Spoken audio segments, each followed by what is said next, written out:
I think you also have another interesting perspective, really starting at the beginning of the industry where maybe regulations weren't even in place, and then moving towards the 333 exemption, Yeah. and then finally to where we're at today with the Part 107s.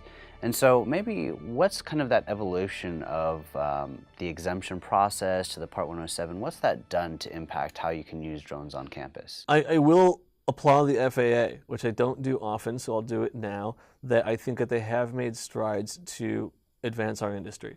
The biggest problem with the 333 exemption was that you had to have an actual airplane pilot as the pilot in command, which then gave me a new challenge, which was fun, which was meeting pilots. I literally was going out networking, trying to meet pilots who had days off from when they were doing their piloting to then come and work for me to be our drone pilot. Which was in one way great because I connected with a whole industry of new people that I'm now friends with, and some of them I still work with. But it was frustrating. There was even a moment, I met a gentleman who told me that he was in the Air Force. And I said, what did you do? And he said, I was a pilot. I said, do you have an active license? He goes, yeah. I go, well, tell me what you did. And he's like, I flew drones in the military. And I was like, this is great. I fly drones. And I said, so what do you fly? And he goes, mostly Reapers. And I was like, oh. He goes, what do you fly? A bit bigger. And I go, oh, the DJI Phantom 2 at the time. And he was like, what's that? So I asked him, I was like, look, honestly, as a licensed pilot who has all this experience flying military drones, do you think that you're qualified to be a professional drone pilot? And he thought about it, and he looked at me and he goes, honestly, I've never flown a drone line of sight before. I don't think I know what to do. And it was this eye-opening experience of like even a professional drone pilot who's flying the most expensive drones in the world still isn't necessarily qualified to fly a Phantom because he's just never had his hands on it yet. At the time, the FAA was saying that you had to have someone like that as your pilot in command.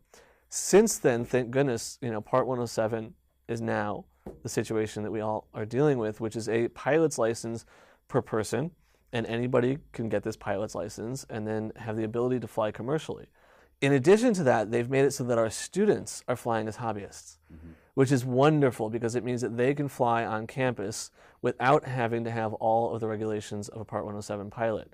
Hopefully, the teacher, at least at this point, is a Part 107 pilot. I'm a big advocate of if you're starting a drone program, make sure that your educators have their Part 107. It'll be better for your risk management on campus. And it'll just be a precedent that they are setting for the students that this is something you're going to need to do one day. I do think, though, that we're still dealing with some setbacks professionally. One example is when I get an authorization in an airspace for my company, it's just for me. And I have other pilots that I'd like to hire to go do shoots for my company. But if they don't have that authorization for the airspace, I can't hire them to go fly in that location, even though I have it under the name of my company and I'm the pilot. So there's still some setbacks. I'd like to see the FAA kind of make it easier for business to have a fleet of pilots and to have licensing and authorizations and waivers for a company that they can then hand over to multiple pilots for that company. And I'd say the same thing about insurance right now. Yeah. So I think that, but this is a developing industry. We're right at the beginning of it. Yeah. I think this is going to very much be a major part of society moving forward for all kinds of uses. There will be hundreds of thousands of jobs, and the students that we're teaching right now are the next generation that we're training to fill the workforce and to have these careers. Absolutely, and we've seen so much movement as far as industries like wind technology. There's been a lot of potential career paths for these students that really do require knowledge around drones. And so I've heard you talk a lot about Part 107 and how you kind of recommend that to the universities and schools just as they have to deal with risk management on campus. So what is the barrier? I'm sure you've given a lot of teachers kind of instruction to take a Part 107. How hard is it for them to kind of understand what the test is asking them? It involves a lot of aviation material. If you don't know anything about the aviation industry, then you're going to have to study a little bit harder. To be honest, you have to understand how to read sectional charts, which are the maps showing you what type of airspace you are in at any given space. You have to understand how to read METARs, which are weather charts that kind of have their own language that you're going to have to learn.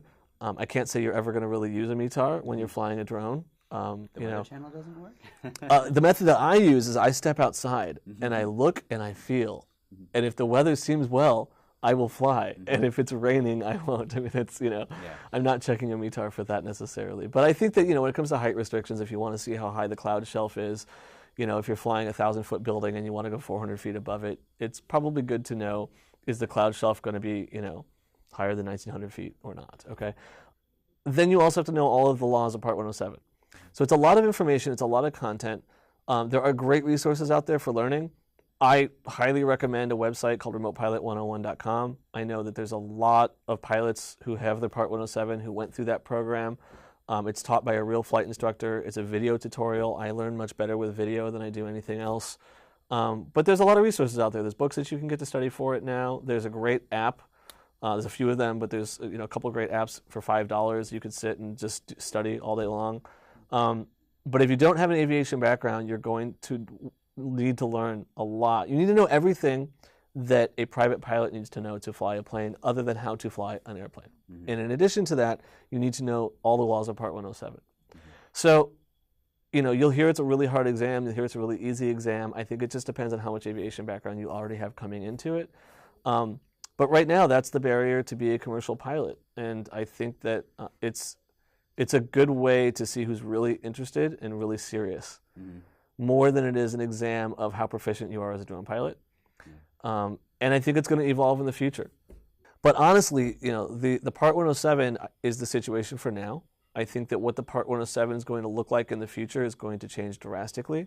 I really hope that at some point there's some sort of flight component to the exam. I know people who have a Part 107 who've never flown a drone before, and I don't think that that's okay. It's like having a license to drive a car without ever having actually driven a car. And I see the test itself evolving and changing, and maybe even one day Part 107 won't even be the license in the exam. There's going to be a different licensure completely. I do hope, though, to see, and I think we will see this in the near future, additional licenses.